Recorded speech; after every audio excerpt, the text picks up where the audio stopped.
Thank you. Okay, good morning. We'll make a start. Notice of recording webcast. I advise that this meeting will be webcast live and subsequent broadcast via the council meeting YouTube site. The members of the public that's may record and take part persons that there are some potential exempt items. Declarations of interest.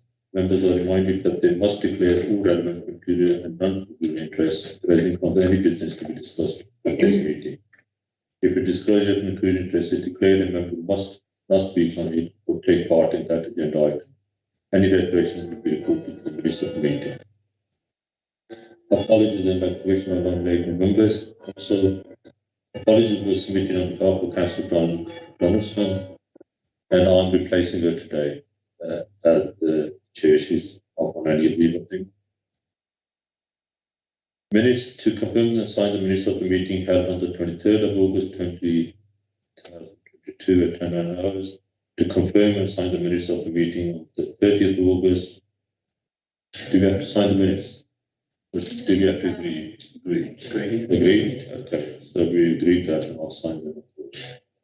Okay. Can I welcome you to this hearing for the renewal of the sexual entertainment venue license for the Bellas, 61 Newell Street, Birmingham B33RB. Before we start, could everyone please turn off their mobile phones? And I'll begin with some introductions. My name is Councillor Zach Iqbal, and I'll be chairing the meeting of the Licence Subcommittee B.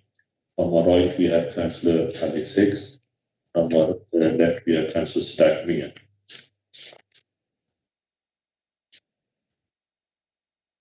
Also present are licensing officer, the committee lawyer, and the committee manager. Can I ask all parties to identify themselves, please? Firstly, applicant representative. I'm representing myself today. Okay. Your name is, sorry? Michelle Monaghan. I'm Michelle Monaghan. Do we have to introduce the officers? Chair, the licensing enforcement officer, Shahid Ali, is present. He hasn't lodged an objection. However, he's here in case members have any questions of his report about the suitability of the locality. Okay, thank you, David. Could I ask if any person making a representation wishes to withdraw their representation at this stage of the hearing? Chair, I can advise that the objector is advised that they will not be attending today's hearing and that their objection is still maintained. Okay, thank you. Can I take it that all parties have read and understood the licence committee procedure rules set out with the notice of today's hearing? Yeah. Thank you. I'll briefly outline the procedure which will be following at today's hearing. Firstly, the licensed officer will present the report. Then the applicant representative will be asked to present their case. We ask him if this could be kept to approximately 20 minutes. Those making representations will be invited to present their case. Roughly 20 minutes will be allowed per person for this part of the hearing. I will regulate the order in which questions are asked by councillors. Please note that the members of the committee may ask questions any part following the completion of this submission. I will not normally permit a party to ask questions of the other party that made a submission and may direct to questions which are not relevant to the application and are formally put or answered. Could I point out that occasionally it may be necessary for the committee to take the legal advice. Any discretion, I may ask all parties to withdraw in those circumstances. At the conclusion of the hearing, I will invite all parties to make the pre-closing submission. And I stress that no decision will be taken until the evidence has been heard. At the stage, all parties with the exception of the members of the committee, manager and committee lawyer will be asked to withdraw from the room to enable the decision to be considered. You will then be invited to rejoin the meeting, and I will inform the parties of the decision of the reasons for the procedure. I hope that this was straightforward, so therefore, with that, may I ask the licensing officer to present the report. Thank you, Chairman. Michelle Monaghan has applied for the renewal of a sexual entertainment venue licence granted to her in respect of Lavelle, 61 Newell Street, Birmingham B3 3RB. A copy of the application is attached to Appendix 1. The applicant has confirmed that the external scheme of the premises, the club rules, and the plan of the premises detailing where sexual entertainment will take place remain unchanged as to those approved by the Licensing and Public Protection Committee on the 10th of July 2019, copies of which are attached to appendices 2 to 4 respectively. A copy of the decision notice detailing the reasons for initially granting the sexual entertainment venue licence is attached to Appendix 5. The proposed hours of operation also remain unchanged, being 22:30 hours to 0500 hours Monday to Sunday. The nature of the entertainment is described on the application form is lap dancing, pole dancing, stage shows including nudity and burlesque performances. The application should be considered in accordance with Birmingham Council Sexual Entertainment Venue Policy. The application was subject to public consultation and advertised in accordance with the statutory requirements as detailed in paragraphs 4.1 and 4.2 of the report. The representative of the licensing enforcement team who assessed the suitability of the application has confirmed that they have no objections to the renewal of the licence. A copy of their report is attached to Appendix 6. I can advise that an objection against the application was received during the statutory consultation period, which is attached to Appendix 7. Subject to any new information produced at the hearing, it does not appear that any of the mandatory grounds of refusal apply to the application. The only discretionary grounds upon which the Council may refuse an application are listed at paragraph 5.3 of the report. The applicant would have a right to appeal to the Magistrates' Court against the decision to refuse the renewal of the licence and or the imposition of conditions. The applicant, the objector and the licensing enforcement officer were invited to attend this hearing. The objector has advised that they are unable to attend and maintain their written objection. Having heard from all parties present, the committee is requested to consider and to determine the application for renewal of the sexual entertainment venue licence, having regard to the options detailed at paragraph 6.1 of the report. Thank you, Chair. Thank you. Okay. Can I now ask the applicant to make their application? I was last here in front of committee for this SEV licence in 2019 when there were 37 objectors. 23 of these were residential and 14 were from local businesses. Most of the residential objectors were from the same residential block, Millennium Apartments, which is by no means the closest residential unit to the Bells. 19 out of 23 residential objectors were from the Millennium Apartments. That meant in 2019 only 4 other people living anywhere else near to the proposed club wished to object to it. Now we do not have any residents objecting at all. In 2019 there were 14 business objectors. Colmore Road Big says on its website that it has around 500 companies in the commercial heart of Birmingham. Those 500 companies employ over 35,000 people and any one of them is able to make an objection if they wish. Still, out of those 500 businesses, 486 businesses did not object. Now we only have 1 objector. The objection is from Maguire Jackson, which is an estate agent that is open Monday to Friday, 9 o'clock till 5:30 p.m. and Saturday 10 till 3. It will be closed and all the staff and clients will have gone home long before the bells opened. There is no direct impact on the objectors from the club. The objection from Maguire Jackson states that the Bells is not a business which enhances the Jewellery Quarter or the city. This is a moral opinion dressed up as an objection. There is no requirement in the statute for an SEV to enhance anything.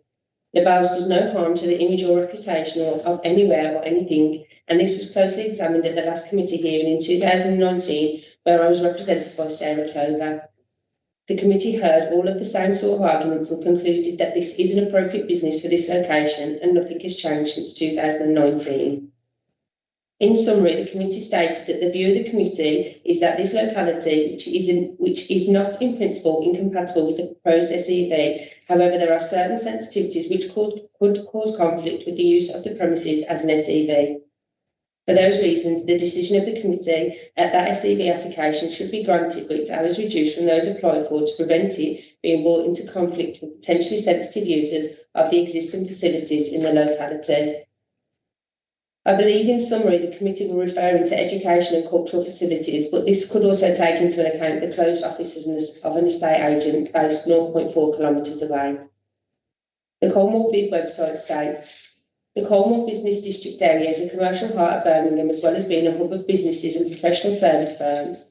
The area has a fantastic leisure and hospitality offering with a high proportion of independents. This is exactly what the Bells represents, a fantastic leisure and hospitality offering run by an independent and well-established businesswoman in Birmingham. I have been part of the city's late night economy now for over 20 years.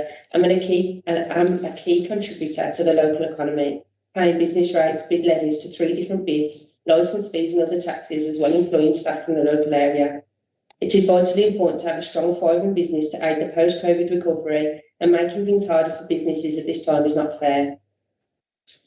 The responsible authorities, West Midlands Police and Birmingham City Council licensing authorities, have not objected to this application. Neither did they in 2019, and that is fundamental and key to the determination. The objector is not making any reference to concerns about impacts such as antisocial behaviour arising from the trading of the Bells. There have never been any such issues raised from any SEB venues that I own and manage.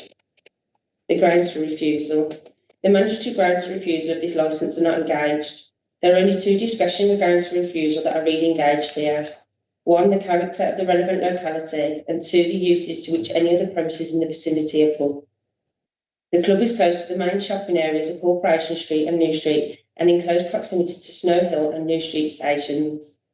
The area around the venue comprises mainly of office buildings, pubs, bars, restaurants, coffee shops and cafes. The character of the locality is mixed use, residential and leisure, hospitality and business. It is part of the vibrant mixed nighttime economy. There are no residential objectives, the club affects no one. The character location is entirely suitable for this type of club. There are no uses of other premises locally which could have come into conflict with the club. This was closely examined at great length at the last committee hearing in 2019 when the SEV was granted and nothing has changed. The objection does not make any reference to these grounds, the reputation of the city or the area, or detrimental to local businesses. The Bells does no harm to the character or reputation of the area or of Birmingham. It will be a vibrant business contributing to the local economy that enhances Birmingham's ability to perform on a world stage. There is no reason for any business or investor to know what occurs at the premises unless they particularly want to, and no reason to care about it if they did. The objector suggests that having a trading establishment with its associated marketing is not the type of venue that enhances. As the committee know, the standard conditions of an SE brief include signage that has not been approved by the council, and we are not permitted to display outside the premises photographs or any other images which indicate or suggest that relevant entertainment takes place in the premises. The name is discreet and all signage is discreet, and these things can be controlled in any way by the committee, in any way that the committee likes. The SEV licence also prohibits touting or encouraging patrons to visit, and any marketing communications shall comply with the Code of Practice as issued by the Advertising Standards Authority. There is no conflict with the religious or educational buildings of any sorts. This was closely examined in 2019, and the hours were reduced to avoid conflict with any sensitive users of existing facilities. Therefore, there have been no objectors from any religious or educational facilities. The Bells sits at the end of the inner ring road boundary, and people need to cross out of the city to enter the jewellery quarter and beyond if they choose that route. It's not the obvious route to the main transport hubs of New Street or Snow Hill, nor the way to go for buses out of the city. The discretion of the location of the venue is such that no one needs to know what it is unless they particularly want to. There is no reason for children to be passing particularly, nor for them to know what the premises are. The same goes for students. If they don't want to know, then they won't, and there is no reason for conflict. Cultural and public buildings, there is nothing close enough to be affected for all the same reasons. In closing, I would like to add that in 2019 decision summary, the committee stated, in the end, it is for the committee to form its own view on the locality and whether it would be appropriate to grant the licence for the SEV at the applied for premises. You did form a view, and it was that the SEV should be granted, and as nothing has changed since 2019, I ask you to come to the same decision again. Thank you. Any questions from members? Questions? Thank you, Chair. Okay, thank you for that. So the representation from the... Chair. Have you got a written one? Yes, the written objection is at Appendix 7, Chair. If members would like to review that, maybe already reviewed it. But as stated, that objection is still maintained. Yeah, obviously that's maintained. Even the applicant's not able to consider that. Yeah. Okay.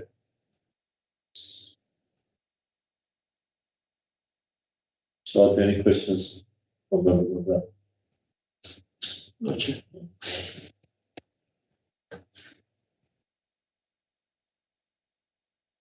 So is there anything finally you want to submit just like the final submission? I think that I've just said it all. Nothing's changed since 2019, and the committee formed a view then that the locality was suitable, and nothing's changed since then. Okay, thank you for that. And we got the submission from the, so I will now ask all parties other than the members and the community lawyer, committee manager to withdraw from the room while the committee makes the decision. Yes, thank you very much.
So thank you. We've listened to the submission and we've taken into consideration the submission that the objective for it. So the subcommittee resolves to grant the application subject to the council's approved standard conditions as before. So if there's anything else, maybe anybody else? No, Chair. Okay, so that's approved. Thank you very much for your time. Thank you for your time. Thank you. Thank you. So that's the end of the live stream. I think we can switch that off. Thank you. Thank you.